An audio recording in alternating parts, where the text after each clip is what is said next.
အားလုံးပဲမင်္ဂလာပါရှင်။ဒီနေ့မှာတော့ကျွန်တော်တို့မြန်မာပြည်သက်တွေအားလုံးမဖြစ်မနေဆောင်မြောင်နေကြတဲ့ရင်ခုန်ဆယ်လှရှားပွေတဲ့ကောင်းတစ်ခုနဲ့မိတ်ဆက်ပေးချင်ပါတယ်။ဒါကတော့ကမ္ဘာအစမြင့်ဆုံး MMA ဂျွန်ဝိုင်းကြီးဖြစ်တဲ့ UFC မှာမြန်မာနိုင်ငံရဲ့ကွန်ကိုဆောင်ပြီးတိုက်ပွဲဝင်နေတဲ့ချန်တန်ရင်သားဆက်တီတော်ဂျော်ရှွာဘန်ရဲ့ပွေစံတဲ့အကြောင်းပဲဖြစ်ပါတယ်။လာမယ့်စက်တင်ဘာ19ရက်နေ့မြန်မာစံတော်ချိန်မနက်9:15မိနစ်မှာတော့ဂျော်ရှွာဘန်ဟာ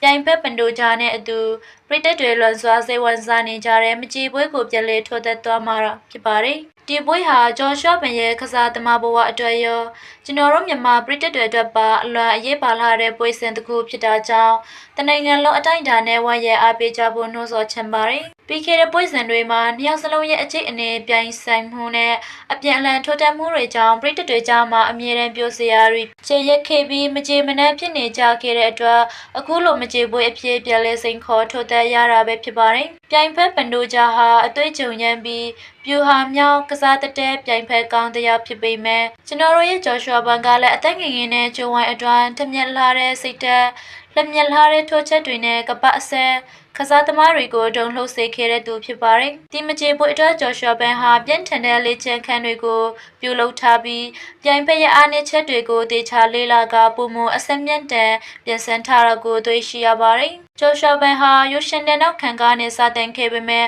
အခက်အခဲပေါင်းများစွာကိုကြော်ဖြတ်ပြီးကမ္ဘာအကြီးကျယ်ဆုံး MMA အဖွဲ့အစည်းဖြစ်တဲ့ UFC ဂျိုဝိုင်းတီရောက်ရှိအောင်စွမ်းဆောင်နိုင်ခဲ့တဲ့အခစားသမားတစ်ယောက်ဖြစ်ပါတယ်။သူဟာဂျိုဝိုင်းတဲ့ဝန်တိုင်းမြန်မာနိုင်ငံသားတစ်ယောက်ရဲ့ဆွေတတိနဲ့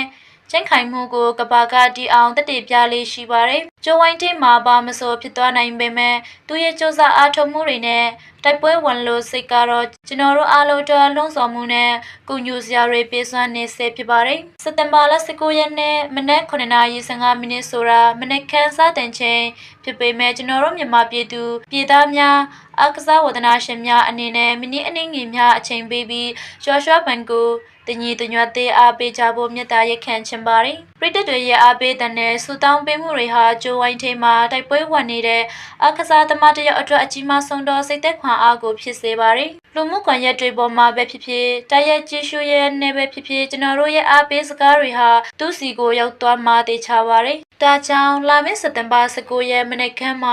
ဂျော်ရှွာဘန်တယောက်